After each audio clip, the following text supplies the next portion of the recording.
2013-14 முன்னாள் முதலமைச்சர் ஜெயலலிதா அவர் உளவியல் தொடர்பாக ஒரு வாகனம் போடுறாங்க மாணவர்களுக்கெல்லாம். அது கோவை, சென்னை, திருச்சி எல்லா பக்கம்.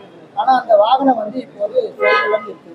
என்ன மாதிரியான நடவடிக்கை? உடனடியாக அது சீராய்வு செய்யப்பட்டு அம்மாவுடைய ஆட்சி காலத்துல மட்டும் கிடையாது, ஐயா கலைஞருடைய ஆட்சி காலத்துல கூட நல்ல திட்டங்கள் ஆரம்பிக்கப்பட்டு இடைநிறுத்தப்பட்டிருந்தால் அது சீராய்வு செய்யப்பட்டு அதனுடைய இம்பேக்ட் தாக்கம் எப்படி இருக்குன்னு ஒரு அளவீடு செய்து அதெல்லாம் தொடரலாங்க. இன்றைய தினம் இன்னொரு மகிழ்ச்சியான செய்தி, உங்களை பார்க்க வருகிற அந்த நேரத்தில் தான் அந்த நல்ல செய்தி வந்தது. எங்களுடைய தமிழ்நாடு அரசு பள்ளிகளில், பள்ளிக்கல்வித்துறையில் கடந்த ஆண்டை விட இந்த ஆண்டு மாணவர் எண்ணிக்கை அதிகரித்திருக்கு.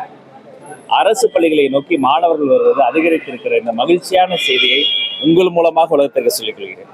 நான் பெரிதும் எதிர்பார்த்தது தொடக்க கல்வி. அந்த தொடக்க கல்வியில தங்களுடைய குழந்தைகளை வாஞ்சையோடு கொண்டு வந்து பெற்றோர்கள் சேர்த்திருக்கிறார்கள். இந்த தமிழ்நாட்டை பொறுத்த வரைக்கும் அரசு பள்ளிகள் எங்களுடைய கண்கள்னு நான் அடிக்கடி சொல்வேன். இந்த கண்களுக்கு இப்பொழுது புதிய வெளிச்சம் கிடைத்திருக்கிறது. பல்லாயிரக்கணக்கில் பெருகி இருக்கக்கூடிய இந்த புதிய மாணவர்களை வருக வருக இது வரவேற்கிறேன். அவர்களுடைய வரவு நல்வரவாகட்டும்.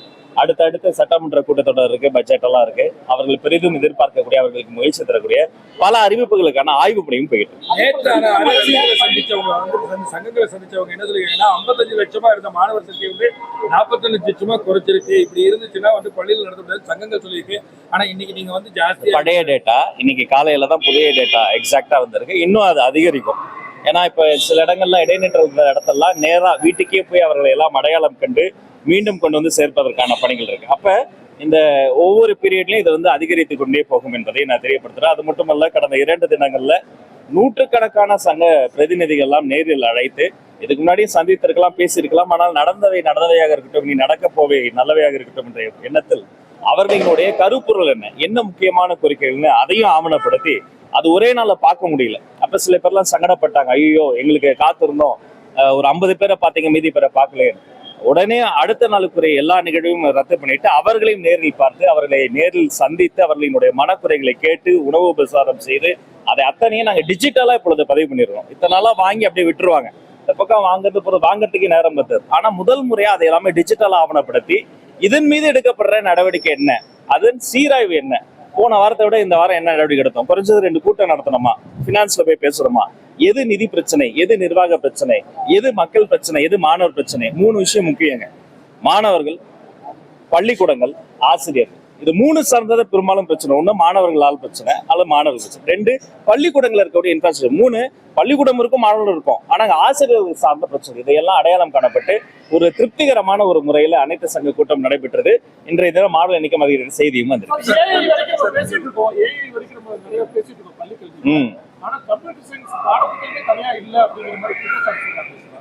கம்ப்யூட்டர் சயின்ஸை பொறுத்த வரைக்கும் கணினி பயிற்றுனர்களுக்காக பல்வேறு விஷயங்கள் இதற்கு முன்னாடி முன்னெடுத்திருக்கிறாங்க. அதை அவங்க தொடராம விட்டுட்டாங்க. மற்ற மாநிலங்களை ஒப்பீடு செய்கிற பொழுது நம்ம கல்வியில் முன்னோக்கி இருந்தாலும் வெறும் பாட புத்தகம் மட்டும் கிடையாது, அந்த அப்ரோச்சே மாறுது. ஆர்டிபிஷியல் இன்டெலிஜென்ஸ் மட்டும் கிடையாது. ஏற்கனவே குறிப்பிட்டத மாதிரி அவர்கள் அந்த ஏஐ எப்படி பயன்படுத்துறது, ப்ராம்ப்டிங் ரொம்ப முக்கியங்க. அதை கரிக்குலம் கமிட்டியில நான் வலியுறுத்தி இருக்கிறேன். கரிக்குலம் கமிட்டி வேகமாக வேலை செய்யறாங்க. அடுத்தடுத்து 3ஆம் வகுப்பு வரைக்கும் எப்படி டெக்ஸ்ட் புக்கை நம்ம டிஸ்ட்ரிபியூட் பண்ணோமோ அதே மாதிரி கம்ப்யூட்டர் சயின்ஸுக்கு தனி புக்கை எல்லாத்துக்குமே நம்ம கொண்டு வரலாம். 6th ஸ்டாண்டர்ட்ல கொண்டு வரலாங்கிறத நாங்க பரிசீலித்து சீக்கிரம் முடிவு சொல்லுவோம். அதை நாங்க கவனத்தில் எடுத்துக் கொண்டு இருக்கோம். எஸ், நான் இத்தனை முறையை சொல்லியும் அவர்களுக்கு இந்த லீக்கேஜ்னு சொல்லப்படுற அந்த லஞ்ச லாவண்யம் ஒழித்து கட்டியும் எல்லாம் முறைப்படி இருந்தாதான் சான்று, நீங்க முறை தவறி எதுக்குமே யாருக்குமே ₹1 தர வேண்டாம்னு சொல்லியும் அப்படி பல கோடி ரூபாய் லஞ்சம் வாங்குவதற்கு உறுதுணையாக இருந்த திமுகவினுடைய மாநில பதவியில் இருந்த இடைத்தரகர்லாம் கைது செய்தோம். இனி ₹1 கூட யாரும் லஞ்சம் தராதீங்கன்னு சொல்லியும் அதற்கு பதிலாக ஃபீஸை டிரான்ஸ்பரண்டா போடுங்கன்னு சொல்லியும் நிறைய இடங்கள்ல இருந்து அப்படி செய்யலன்ற தகவல் வந்தது. அதனால மாண்புமிகு முதல்வர் அவர்கள் அனுமதி பெற்று இதை கண்காணிக்க ஓய்வு பெற்ற நீதிபதி உட்பட கல்வியாளர்கள்லாம் சேர்த்து இந்த ஃபீஸை கண்காணிப்பதற்காக, ஃபீஸ் ஸ்ட்ரக்சர் ஒழுங்கா ஃபாலோ பண்ணுறதுக்காக ஒரு சிறப்பு கமிட்டி அமைக்கப்படும் என்பதையும் இந்த மூலமா கழிவறைகள் சுத்தமா இல்லைங்கிறங்காட்டி பள்ளிகளில் மாணவர் சேர்க்கை குறைவா இருக்குது அப்படின்னு சொல்லிட்டு ஆசிரியர் சங்கங்கள் புகார் தெரிவிச்சிருக்கு. அதுக்கான நடவடிக்கைகள் என்ன பண்ணணும்? நிச்சயமாங்க, கழிப்பறைகள் இது நம்ம வெறுமனே கழிப்பறைகள் கட்டுவதோடு முடிவதில்லை. கழிப்பறைகளை மெயின்டைன் பண்ணணும். நானே முதல் கையில 70 கோடி கழிப்பறைகளை தான் போட்டேன். என்ன ப்ராப்ளம்னா அடுத்த மாசம் அதை சரியா மெயின்டைன் பண்ண முடியல. அடுத்த 6 மாசத்துல படுதடைந்தது. அடுத்த ஆண்டு அது ரொம்ப பயன்பாட்டுக்கே ஏதுவான இடம் இல்லாம போயிடுது. கதவுல தாழ்பாடு உடைஞ்சிடுறது சின்ன பிரச்சனை நினைப்போம். ஆனா பெண் குழந்தைகள் என்ன பண்ணுவாங்க? அப்ப இதை முறைப்படுத்தணும் என்னன்னா மெயின்டெனன்ஸ் அமௌண்ட் அதிகமா வரும். ஒரு சற்றொப்ப நான் சொல்றேன், ஒரு பள்ளிக்கூடத்துக்கு வருஷத்துக்கே 30,000 ரூபாய் தான் நீங்க அரசு பள்ளிக்கு மெயின்டெனன்ஸ் கிடைக்கின்ற போது எப்படி அவங்க துப்புரவு தொழிலாளர்கள் நம்ம வந்து மாத சம்பளம் தர முடியும்? அவங்க தேவைப்படுற மருந்துகள் வாங்கணும், உபகரணம் வாங்கணும், பழுது அடைஞ்சு அதையெல்லாம் நீக்கணும். அப்போ ஒரு தலைமை ஆசிரியரும் ஒரு ஆசிரியரும் அங்க இருக்கக்கூடிய அந்த பொறுப்பாக இருக்கக்கூடிய ஆசிரியர் பெருமக்களும் எவ்வளவு வேலையை தான் அவங்க வந்து செய்வாங்க. பல இடங்கள்ல சொந்த காசை போட்டு செய்யக்கூடிய ஆசிரியர்கள் கூட நான் அறிவேன். இப்ப மாண்புமிகு முதல்வர்களின் அனுமதி பெற்று இந்த மெயின்டெனன்ஸ் சார்ஜ் அதிகப்படுத்தி இன்னும் தீவிரப்படுத்தி ஒரு கழிப்பறை வந்து எந்த அளவுக்கு முக்கியம்னா வகுப்பறையே இல்லாத ஒரு கழிப்பறை இருக்கு பாருங்க, அதுக்கு கூட ஒரு பயன் இருக்கு. எல்லாரும் பொது கழிப்பிடமா யூஸ் பண்ணலாம். ஆனா கழிப்பறையே இல்லாத வகுப்பறைக்கு எந்த பயனுமே கிடையாது. மாணவர்கள் அந்த இயற்கை உபாதையை கழிக்க வேண்டும். அதற்குண்டான அறிவிப்பு விரைவில் வருங்கிறது தெரியும். நன்றி. கர்நாடக முதல்வரை நேரில் போய் பார்க்கக்கூடிய ஒரு சூழ்நிலை அந்த மாதிரியான பேச்சுக்கள் போயிட்டு இருக்க சமயத்துல ஜனநாயக படத்தை நேரடியா வந்து ஜெயசேனா அப்படிங்கிற கட்சியை சேர்ந்தவர்கள் முதல்வரோட புகைப்படத்தை எழுதி போன்ற போராட்டங்கள் கொஞ்சம் சென்சிட்டிவா போயிட்டு ரெண்டு விஷயங்க.